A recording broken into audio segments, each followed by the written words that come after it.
Ministério Derek Prince, proclamando a palavra inspirada de Deus ao redor do mundo. Derek Prince é reconhecido como autor e professor com livros, áudio e rádio.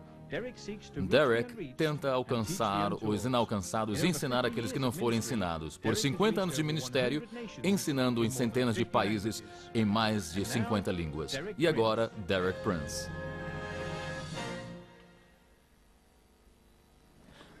Muitos de nós provavelmente ficaremos surpreendidos em saber de que impor mãos é uma das doutrinas fundamentais da Bíblia. E muito pouco é falado em muitas congregações. Mas se você pausar e considerar, é extremamente lógico, tem de estar lá, porque impor as mãos ou transmitir o poder de Deus e a autoridade é uma das coisas que dá continuidade ao corpo de Cristo. Traz continuidade entre o pastor antigo e o novo pastor. Traz continuidade entre uma geração e a próxima. Então, é uma função essencial o ministério de impor as mãos. É prover continuidade ao corpo de Cristo. Em algumas tradições, esta continuidade clamam ter preservado os apóstolos desde Pedro até agora. Eu não estou considerando esse ponto, mas o que eu estou falando aqui é que é lógico. Precisamos de uma maneira de permanecer geração de geração, ministério a ministério, e providenciar através disto é bíblico, é uma ordem. O que eu chamo o impor as mãos. E é interessante encontrarmos isso no primeiro livro da Bíblia. E realmente estende-se dali do primeiro livro durante toda a história do povo de Deus.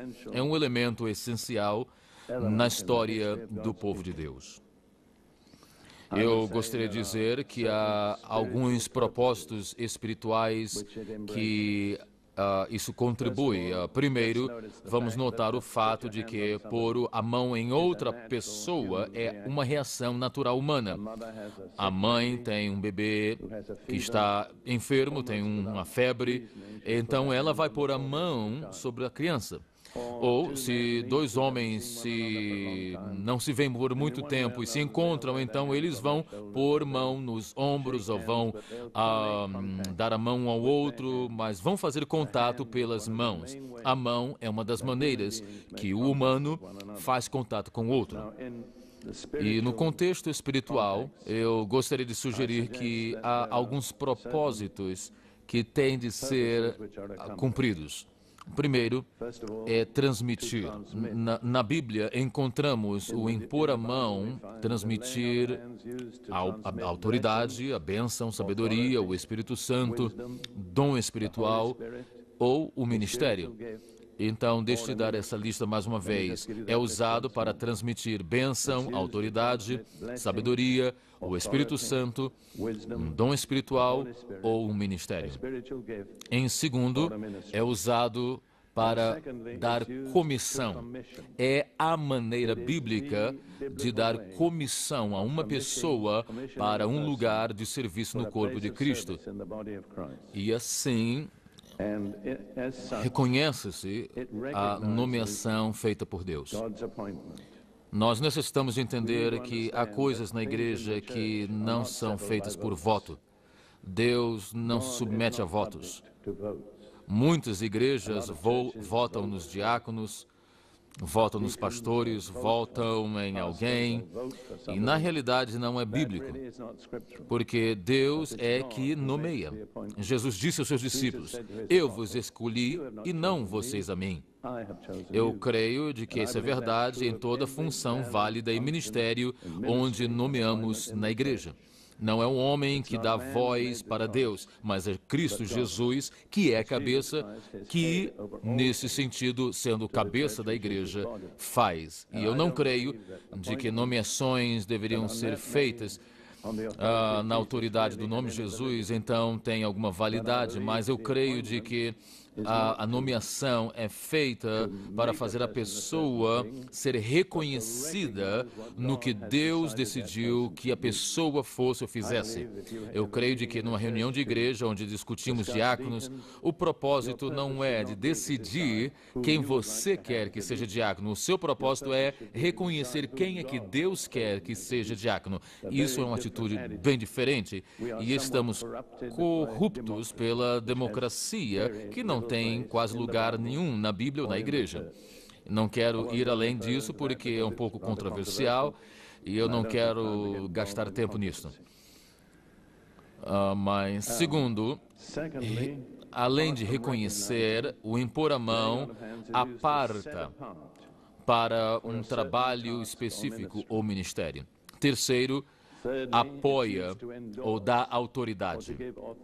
E quarto, é usado para equipar, ou seja, transmitir dom espiritual, autoridade espiritual ou outra coisa qualquer que a pessoa precisa para levar à frente essa nomeação dada por Deus. Então, deixe-me falar esta lista mais uma vez. A função de impor as mãos em comissionar pessoas é usada para reconhecer, mas não apontar pessoas da escolha de Deus. É usada para pôr à parte pessoas para um certo trabalho ou ministério. É usada para apoiar, endossar com autoridade. É usada para equipar aquele ou aquela com autoridade espiritual, dons da qual a pessoa precisa. Vamos agora olhar alguns exemplos, primeiro no Antigo Testamento. Vamos ao livro de Gênesis 48 e vamos ler no verso 8 ao verso 19, que é uma passagem muito interessante, onde José traz seus dois filhos para seu pai Jacó, que também é chamado Israel, para receber a bênção de Jacó sobre os seus netos. E dizendo isso, especificadamente, são jovens.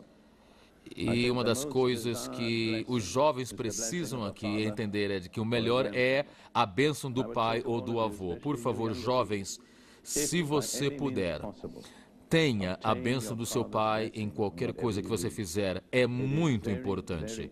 Segundo, somente a importância da bênção de Deus.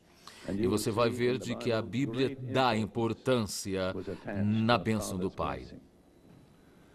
Então vamos ver aqui no verso 8. Israel viu, ou seja, Jacó, viu os filhos de José e disse: quem são estes? E José disse ao seu pai: esses são meus filhos, que Deus me tem dado aqui, no Egito. E ele disse, Jacó disse: peço-te, traze-nos aqui para que os abençoe. E os olhos, porém, de Israel eram carregados da velhice e já não podia ver. E fê-los chegar a ele e beijou-os e abraçou-os. E Israel, ou seja, Jacó, disse a José: eu não cuidara ver o teu rosto. E eis que Deus me fez ver a tua semente também. Então, se alguma coisa me comove, é a fidelidade de Deus.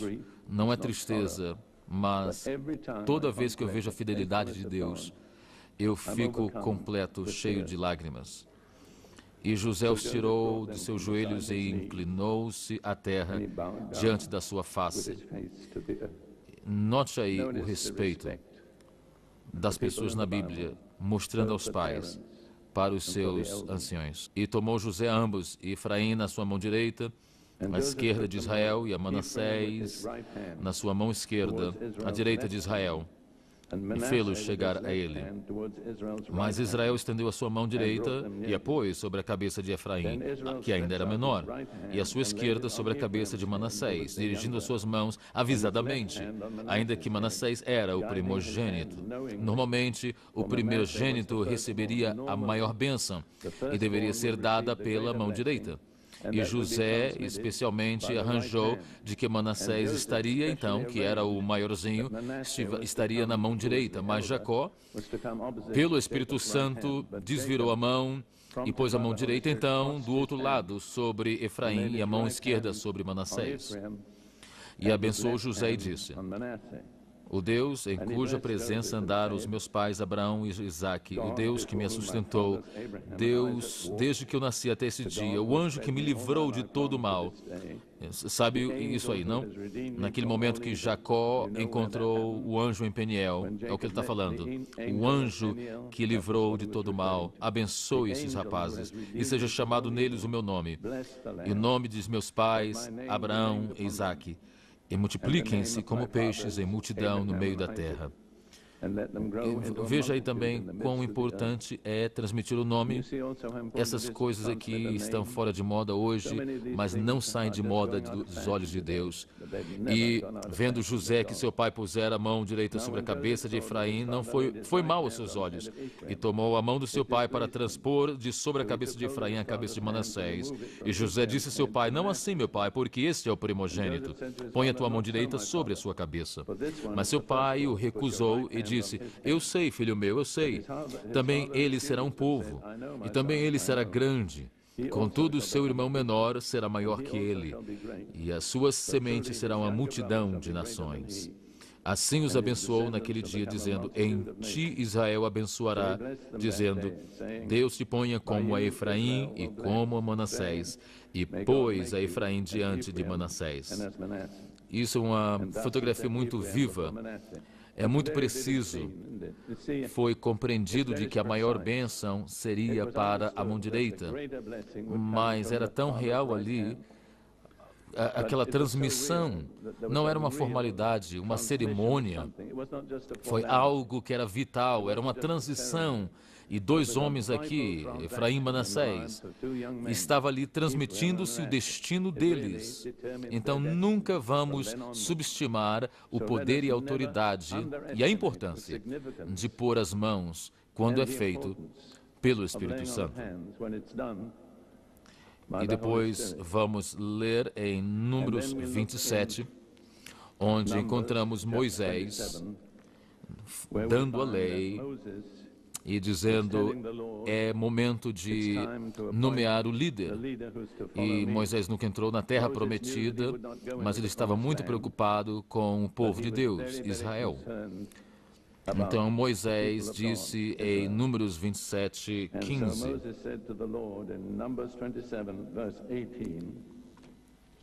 Vamos olhar o verso 16, 15. Então falou Moisés ao Senhor, dizendo: o Senhor, Deus dos espíritos de toda a carne, põe um homem sobre esta congregação. Eu acho que isso é muito significante, não? O Deus dos espíritos de toda a carne, esse é que sabe os espíritos de toda pessoa. Ele vê o íntimo de cada pessoa.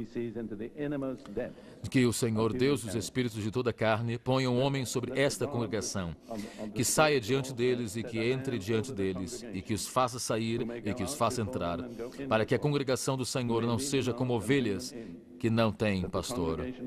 E em toda a Bíblia nos diz que o início ao final, a ovelha sem pastor será espalhada e será uma presa. É uma mensagem que está em toda a Bíblia. Deixe-me sugerir, a não ser que circunstâncias sejam diferentes, mas cada um de vocês, como humano, tem de ter um pastor humano que vai cuidar de você. Ter cuidado, isso é muito, muito importante. Vamos voltar a isso mais tarde sobre outros assuntos. Mas como é que o Senhor respondeu? O Senhor disse a Moisés: toma para ti Josué, filho de Num, homem em quem há o Espírito, e põe a tua mão sobre ele. E apresenta-o perante Eleazar o sacerdote, perante toda a congregação, e dá-lhe mandamento aos olhos deles. E põe sobre ele a tua glória para que lhe obedeça. Eu gosto disso. Não toda a tua autoridade, mas ele tinha uma autoridade específica, Moisés, mas dá uma porção da tua autoridade. Põe sobre ele da tua glória, para que toda a congregação de Israel o obedeça. E se porá perante Eleazar, o sacerdote, o qual por ele consultará, segundo o juízo de Urim, perante o Senhor, ou seja, Josué, Conforme o seu dito sairão, e conforme o seu dito entrarão ele, todos os filhos de Israel com ele, e toda a congregação. E fez Moisés como o Senhor lhe ordenara, porque tomou a Josué e apresentou perante Eleazar, o sacerdote, e perante toda a congregação. Sobre ele pôs as mãos e lhe deu mandamentos, como o Senhor ordenara pela mão de Moisés. Vê aí, toda a congregação tinha de ver esta confirmação da autoridade de Moisés para aquele que iria ser o seu sucessor. Era uma transição muito importante para o povo de Deus. Não era apenas uma cerimônia. Alguma coisa realmente aconteceu com Josué. E em Deuteronômio 34, temos um comentário interessante. No 34, verso 9, diz aí: E Josué, filho de Num, foi cheio do espírito de sabedoria. Porquanto Moisés tinha posto sobre ele as suas mãos. Então vê aí o que ele recebeu da imposição da mão. Ele recebeu o espírito de sabedoria, mas não era apenas uma formalidade, uma cerimônia. Foi uma transação real. Agora vamos ver outro exemplo no Velho Testamento, que é em 2 Reis 13. 13 é um cenário que encerra a realidade do ministério de Eliseu. E realmente não era o encerramento, mas ele morreu, foi enterrado, mas depois outros vieram invadindo Israel, e esses homens, um deles morreu e foi jogado na tumba lá de Eliseu, no sepulcro. E quando aquele homem morto tocou, ele reviveu. Isso é tremendo, não? Que maravilhoso é o poder de Deus transferido dessas diferentes maneiras. Ok, vamos ver aí verso 14, 2 Reis 13, 14. Eliseu estava doente da sua doença de que morreu. Isso é tão, como eu diria, não que você estaria esperando. Estava ali doente, mas os ossos estavam ainda com a unção de Deus, e o homem toca nos seus ossos e revive. Você não esperaria isto, mas a história continua. Joás, rei de Israel, desceu a ele, chorou sobre seu rosto e disse: meu pai, carros de Israel e seus cavaleiros. É a mesma coisa que Eliseu tinha dito para Elias quando ele foi levado na carruagem de fogo. E aí contém uma mensagem para todos nós. Um homem que realmente conhece Deus e que defende a nação pode ser mais forte do que um exército. E Joás, que não era particularmente um rei piedoso, reconheceu o que Eliseu significava para o seu povo. E Eliseu disse: toma um arco e flechas, e tomou um arco e flechas, e então disse ao rei de Israel: põe a tua mão sobre o arco, e pôs sobre ele a sua mão como rei, e Eliseu pôs as suas mãos sobre as mãos do rei. E disse: abra a janela para o oriente, e abriu-a, ou seja, direção da Síria. Então abriu e disse Eliseu: atira, e atirou. E disse: a flecha do livramento do Senhor é a flecha do livramento contra os sírios, porque firarás os sírios em Afeca até o consumir.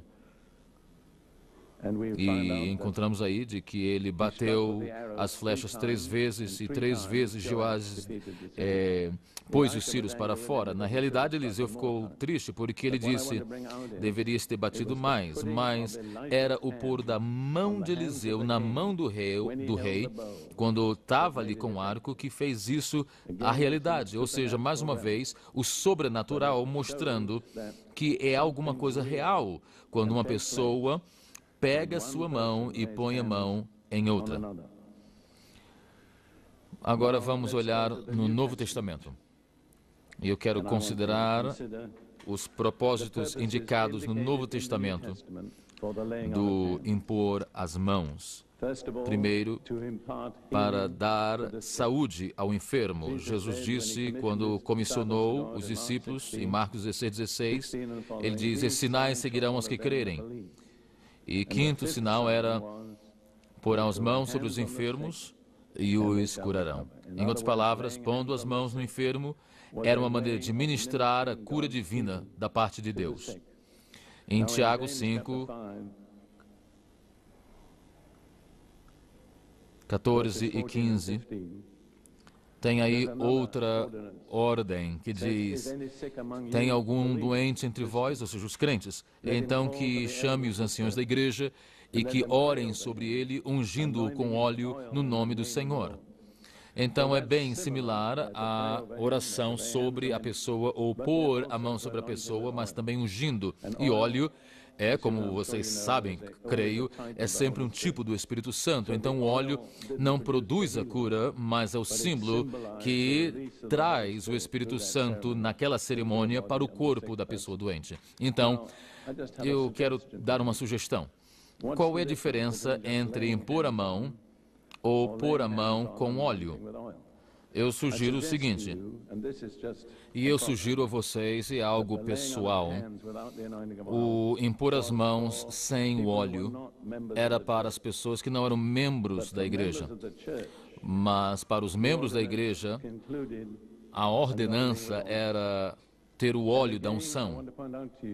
E, de novo, eu quero apontar aqui de que no Novo Testamento indica normalmente de que todo crente deveria ser parte da congregação. Está algum de vocês cristãos, então, chame os anciãos da igreja e deixe que eles orem sobre vocês, ungindo com óleo. Se você vai para uma igreja no domingo de manhã e outra igreja no domingo à noite, qual grupo de anciões é que você vai chamar? Se você não conhece os anciões, quem é que você vai fazer ou chamar quando você estiver doente? Está vendo? Em outras palavras, o Novo Testamento assume, sem exceções, de que o crente deveria ser membro de uma congregação, sabendo e reconhecendo a liderança e tendo disponível para ele o ministério da liderança. Eu sinto da parte de Deus enfatizar algo aqui. Alguns de vocês são como bodes que estão lá na frente do rebanho e não têm um pastor. É um lugar muito perigoso de estar. Eu me humilho aqui, submeter e na autoridade de Deus, você é abençoado por Deus nesta humildade e você tem de escolher. Há exceções, eu sei, há situações que você não pode aplicar aqui, mas não seja uma exceção, seja parte da regra. Então, o próximo propósito de impor as mãos é apropriada em dar o dom do Espírito Santo. Em Atos 8, lemos, antes de tudo, como Filipe foi para a cidade de Samaria e pregou a Cristo com milagres e sinais, e todo o povo da cidade que creram foram batizados. Então eles eram salvos, porque Jesus disse, aquele que crer e for batizado será salvo. Mas os apóstolos não estavam contentes com isto, porque eles sabiam de que faltava algo. Assim, em Atos 8:14 diz, os apóstolos, pois, que estavam em Jerusalém, ouvindo que Samaria recebera a palavra de Deus, enviaram para lá Pedro e João, os quais, tendo descido, oraram por eles, para que recebessem o Espírito Santo, porque sobre nenhum deles tinha ainda descido, mas somente se foram batizados no nome do Senhor Jesus. Então, mais uma vez, como eu ponho, é uma indicação clara da salvação, mas que não tiveram recebido o Espírito Santo. O Espírito Santo, então, é falado aí como uma caído sobre eles, o que eu chamo uma imersão de cima, uma imersão de cascata de Niagara Falls. No verso 17 diz, então, os apóstolos lhes impuseram as mãos e receberam o Espírito Santo. E quando Simão, vendo que pela imposição das mãos dos apóstolos era dado o Espírito Santo, lhes ofereceu dinheiro, dizendo, dai-me também esse poder. Vê aí que o impor as mãos trouxe o Espírito. E no próximo capítulo, Saulo, tendo aquele encontro com o Senhor Jesus no caminho de Damasco, enquanto estava na casa de Damasco, sem poder ver, jejuando por 3 dias, Ananias, um mero discípulo, não um apóstolo, não um profeta, só um discípulo, recebeu direções do Senhor para ir àquela casa onde Saulo estava, impor as mãos nele e orar por ele. E diz de que, pondo as mãos nele, a vista veio, recebeu o Espírito Santo e foi batizado. Então entendemos que o impor das mãos não é limitado meramente a pessoas especiais no ministério. No contexto da vontade de Deus, qualquer pessoa pode ser dirigida para impor mãos em alguém. Ruth lembrou-me, quando estava sentado no escritório, realmente uma história diferente. Estávamos em Kona, no Havaí, e eu estava bem doente, e estava muito longe de recobrar as forças, e estávamos andando ali na rua, e um homem veio a nós e disse: orarás por mim? Eu estou doente. E eu disse: qual é o problema? E eu disse: eu fui eletrocutado, ou seja, recebi uma carga grande elétrica, e os ombros estavam paralisados, ele não podia levantar as suas mãos. Então, eu estava relutando com isso, porque mas ele foi persistente. Então, eu parei no meio da rua, do lado de fora do restaurante, e nós oramos. E Ruth pôs as mãos nos ombros dele. No próximo dia, no devocional, lá nos Jovens com a Missão, ele levantou suas mãos acima da cabeça e ele experimentou o milagre que veio pela imposição das mãos. Mais tarde, ele veio nos ver quando estávamos ministrando em Arizona e nos falou de que foi ao médico para um exame. E o doutor disse: eu te examinei os ombros, não há maneira possível de que você poderia pôr os braços acima da cabeça. E é apenas um pequeno exemplo do que as imposições de mãos podem fazer. Mais uma vez em Éfeso, olhamos ali já, mas Paulo chega de um certo lugar onde os discípulos estavam ali, os discípulos de João Batista. Paulo explicou o evangelho a eles, eles foram batizados no nome do Senhor Jesus, e quando Paulo pôs as mãos neles, eles começaram a falar em línguas e profetizaram. Então, o impor as mãos é muito bíblico e é a maneira de transmitir o poder do Espírito Santo. Bem, vamos continuar. O nosso propósito de impor as mãos é comissionar serventes ou servos na igreja, algumas vezes chamados diáconos. Gostaria de saber como é que as igrejas mudariam a palavra diácono se soubessem o significado de servo. Algumas igrejas falam da diretoria de diáconos, é muita autoridade. Que tal chamá-los de diretoria de servos? Veja aí, são nossas terminologias misturadas, não? Bem, a igreja estava agora num grande problema. Em Atos 6, era um problema de crescer. E não estavam tomando conta dos pobres, das viúvas que necessitavam da atenção. E deixe-me dizer isso agora sobre o Novo Testamento. É invariavelmente aceitável a responsabilidade de ter as viúvas, e estava sendo posto à parte. O problema hoje é de que o governo tem tomado conta de tantas funções e que a igreja não entende as suas responsabilidades, mas eu ainda creio que a igreja tem responsabilidade para com o pobre. Não quero saber qual seja a responsabilidade, mas tem de estar lá. Então os crentes vieram aos apóstolos e disseram: as coisas não estão funcionando, certo? As viúvas estão sendo negligenciadas, e os apóstolos disseram: vamos tomar então alguns passos. E é uma situação crucial. Os 12 apóstolos reuniram a igreja e diz aí: não é razoável que nós deixemos a palavra de Deus e sirvamos as mesas. Escolhei, pois, irmãos, dentre vós, 7 varões de boa reputação, cheios do Espírito Santo e de sabedoria, aos quais constituamos sobre este importante negócio, mas nós perseveraremos na oração e no ministério da palavra. Qual é o ministério apostólico? Oração e ministério da palavra. Não é administração. Eles disseram: nós podemos ter outras pessoas para administrar, mas nós vamos ter a nossa responsabilidade. Disseram: escolham 7 homens que vocês conhecem, e todos eles tinham de estar cheios do Espírito Santo. Nem um diácono podia ser nomeado na igreja primitiva se não estivesse cheio do Espírito Santo.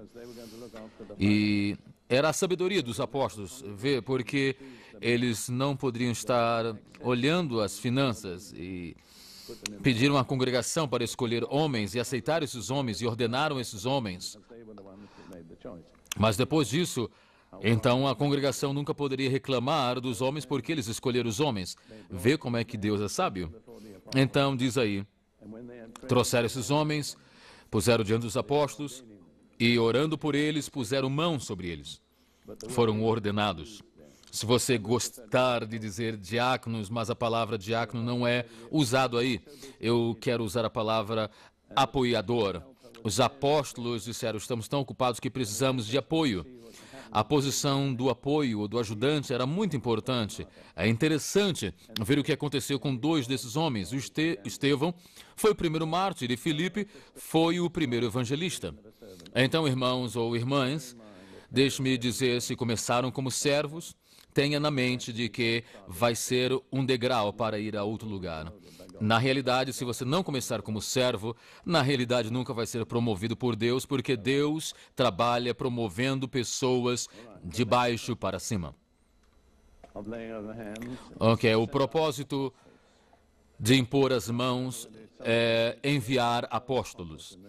Eu não sei certo se havia apenas 12 apóstolos no Novo Testamento, mas eu não penso assim. Eu contei aproximadamente 20 pessoas que foram chamados apóstolos. Havia os apóstolos do fundamento, mas havia outros que foram chamados de apóstolos.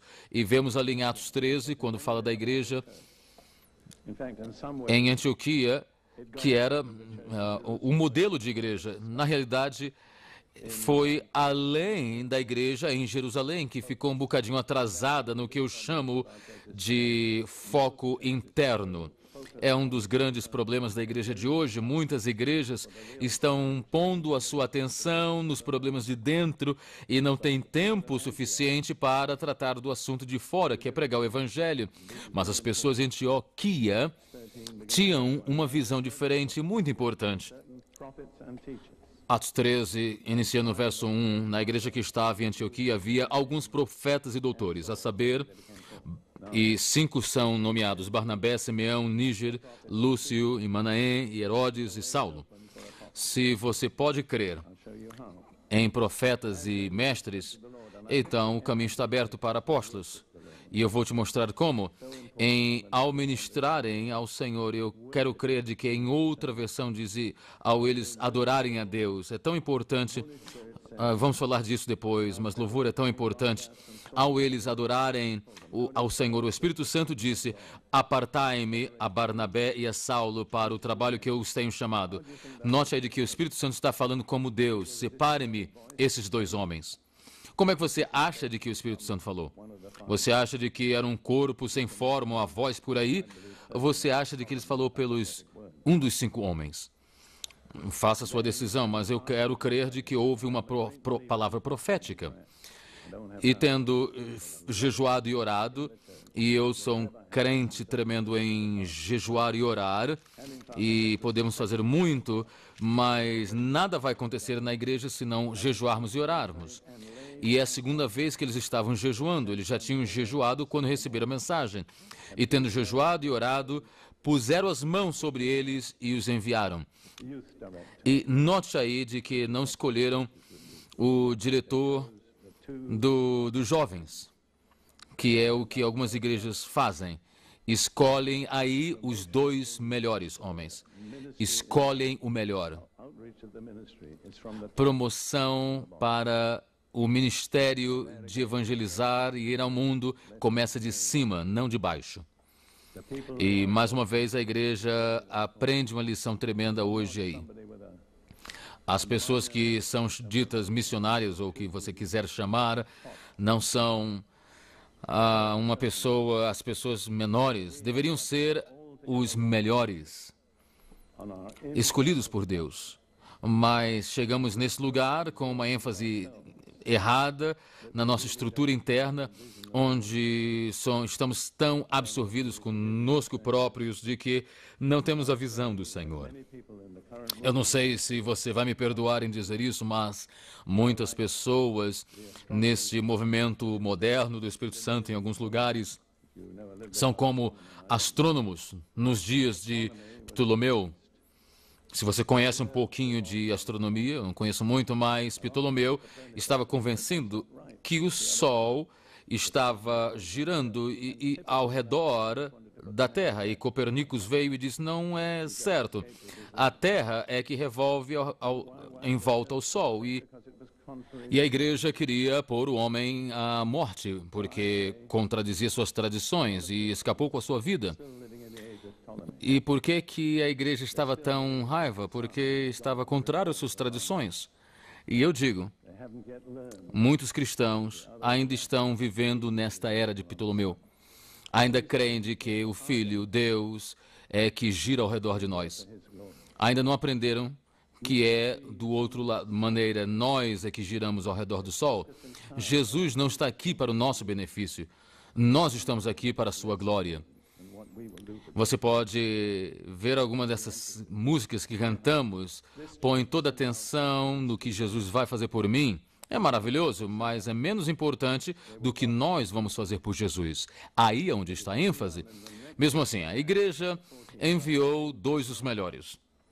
E quando eles foram enviados, eles eram profetas e mestres.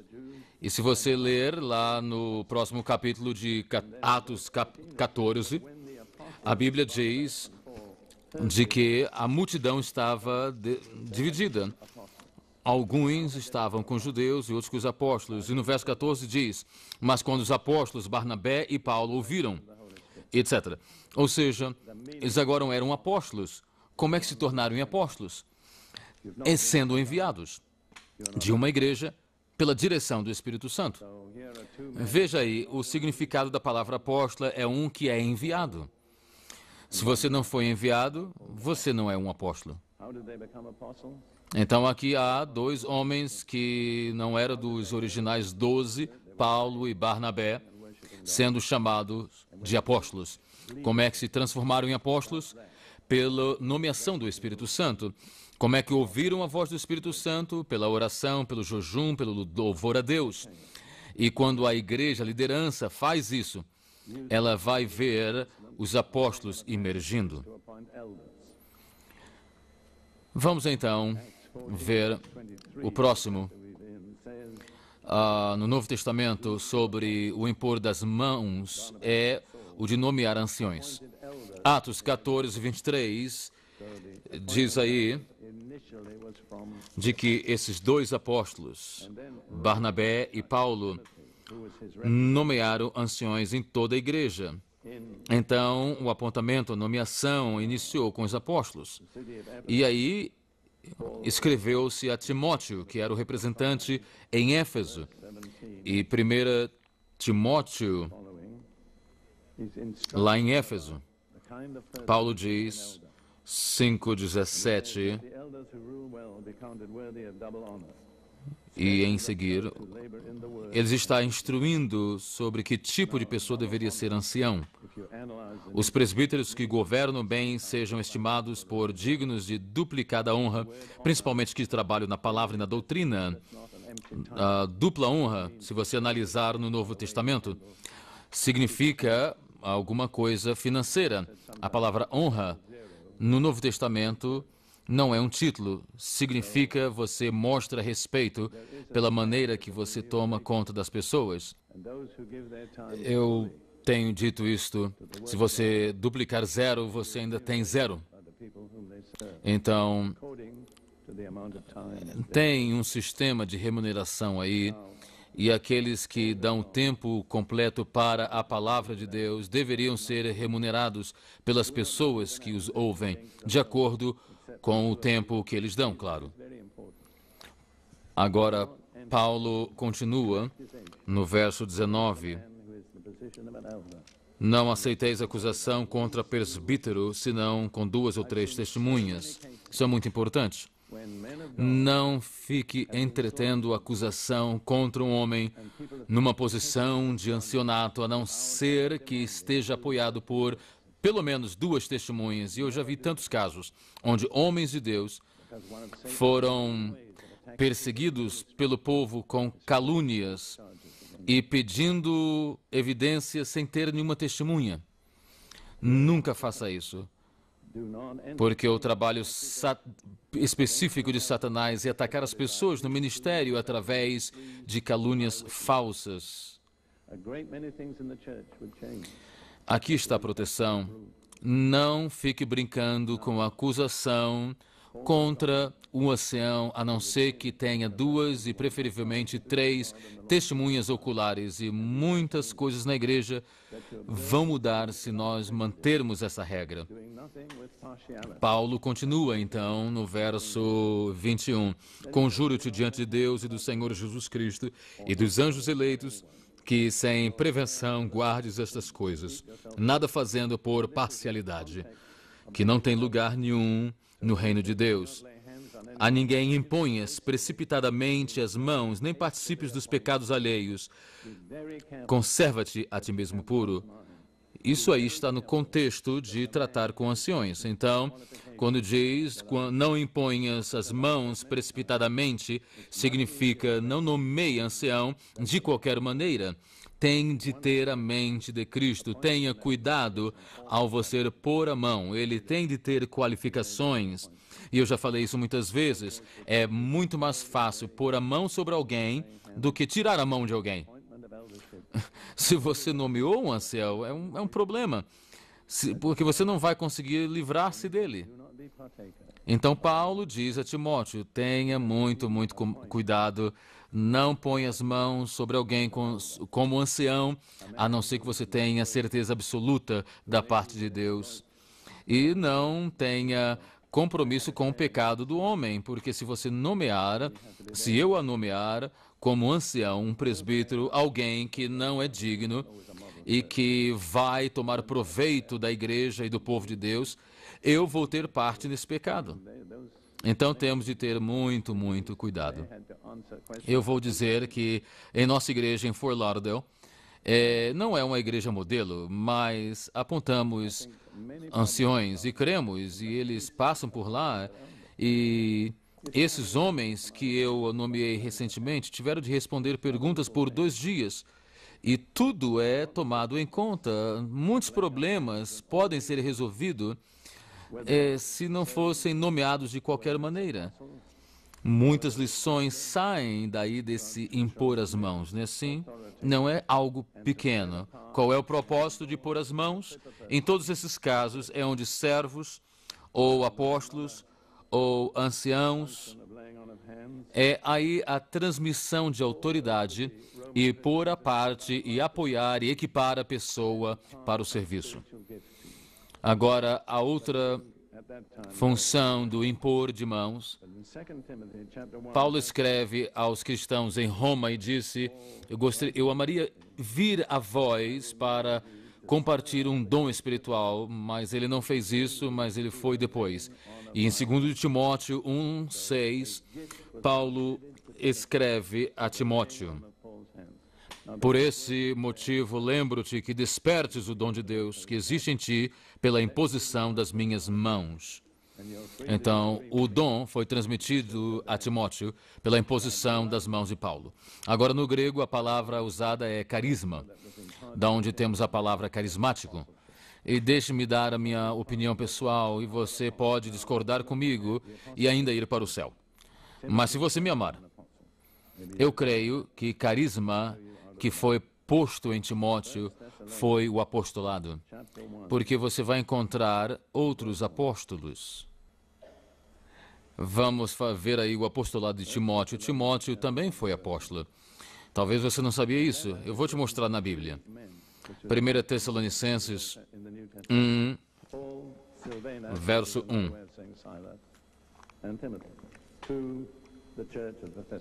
1 Tessalonicenses 1 e 1. A carta foi escrita por 3 homens, que era normal no Novo Testamento. Paulo, Silvanus, que também era Silas, e Timóteo, a igreja que estava em Tessalônica. Então aí estão os escritores, não apenas Paulo, mas Paulo, Silas e Timóteo. E no capítulo 2, verso 6, either from you or from others, when we might have made demands as apostles. lá no verso 6, esses mesmos homens, Paulo, Silas e Timóteo, dizem: não buscamos glória dos homens, nem de vós, nem dos outros, ainda que podíamos, como apóstolos de Cristo. Então, todos esses três, Paulo, Silas e Timóteo, eram apóstolos.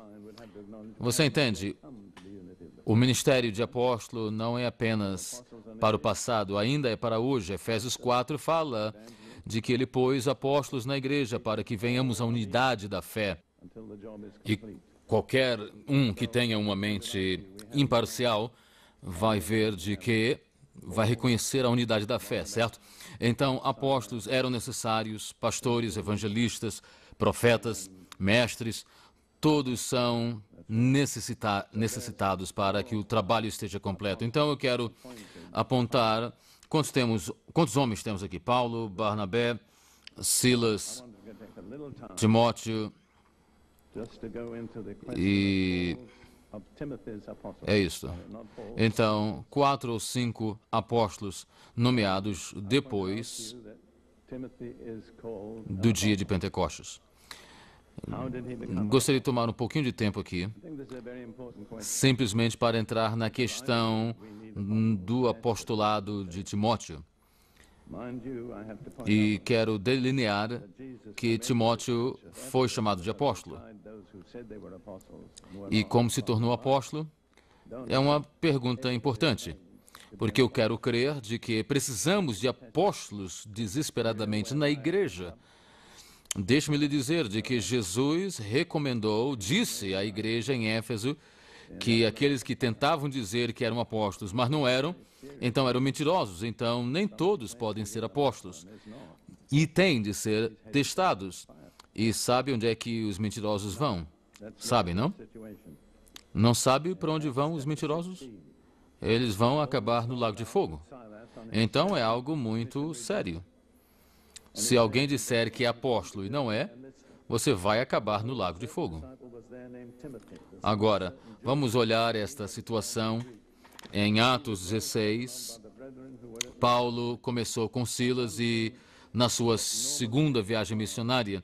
E no verso 1 chegou a Derbe e Listra, e esse estava ali um certo discípulo por nome Timóteo, filho de uma judia que era crente, mas de pai grego. E era de bom testemunho os irmãos que estavam em Listra e em Icônio. Uma coisa que normalmente necessita-se de qualquer pessoa para tomar uma posição na igreja é bom testemunho das pessoas. Se as pessoas ali não podem falar bem dele, então o que é que outros vão falar sobre essas questões? Anos atrás, estava numa situação onde uma mulher foi enviada para nós quando estávamos em Jerusalém como uma cooperadora da Suécia. A minha primeira esposa, Lídia, era muito reta e pegou todas as recomendações. E ela disse: só tem uma coisa que falta, não tem recomendação da sua própria igreja. Nós recebemos elas e nós ficamos muito tristes depois. Era um problema. Então eu sempre tento explicar esta lição. Escolha a pessoa, mas a recomendação principal é a recomendação das pessoas que conhecem a pessoa. Se estes não podem recomendar, não há outra recomendação que fale maior ou mais alto. Timóteo tinha bons testemunhos dos anciões da igreja onde estava ministrando ou vivendo. Então Paulo o levou e disse: venha comigo. E lá na frente, mais tarde, e temos de seguir isso bem com cuidado, porque em 1 Timóteo 4,14, ele diz: não desprezes o dom que há em ti, o qual te foi dado por profecia, com a imposição das minhas mãos. ou das mãos do presbitério. E a minha conclusão é a palavra profética que Timóteo tem que ir com Paulo e com Silas.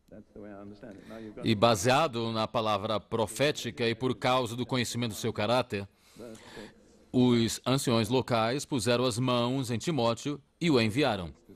Ele recebeu o dom, o carisma, o apostolado. Está aí, é como eu entendo. Agora, há um balanço nisso, e já lemos isso em 2 Timóteo 1:6, onde Paulo diz, ele diz a Timóteo, lembro-te que despertes o dom de Deus que te foi dado pela imposição das minhas mãos. E poderíamos compreender isso de várias maneiras, mas a maneira mais provável nessa situação, em Listra, onde houve a profecia e foi comprovada, é de que a profecia disse, Timóteo tem que ir com Paulo e Silas, e os anciões disseram, nós apoiamos isso, e Paulo disse, eu recebo isso. E Paulo e os anciões impuseram as mãos sobre ele, e concederam a ele o carisma do apostolado. É muito importante notar que a profecia era muito importante. A profecia é significante e, se não for, é uma perca de tempo. Em 1 Timóteo 1:18, Paulo, falando a Timóteo, diz, esse mandamento te dou, meu filho Timóteo, que segundo as profecias que houve acerca de ti, milites por elas boa milícia.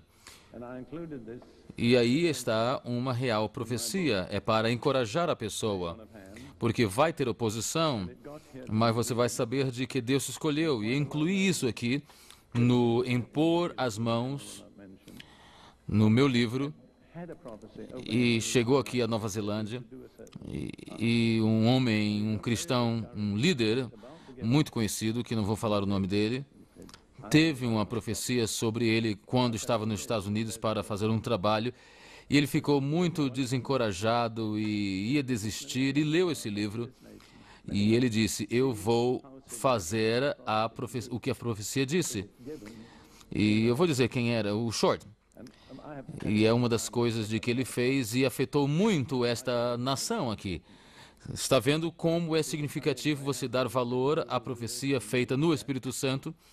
E eu vou dizer, amigos, eu fico cansado por essas profecias que não dizem nada, essas adivinhações carismáticas. As pessoas vêm aí, põem a mão sobre você e diz, você vai fazer isso, você vai fazer aquilo, e muitas vezes não acontece nada. Existe realmente uma linha muito fina entre profecia e adivinhamento.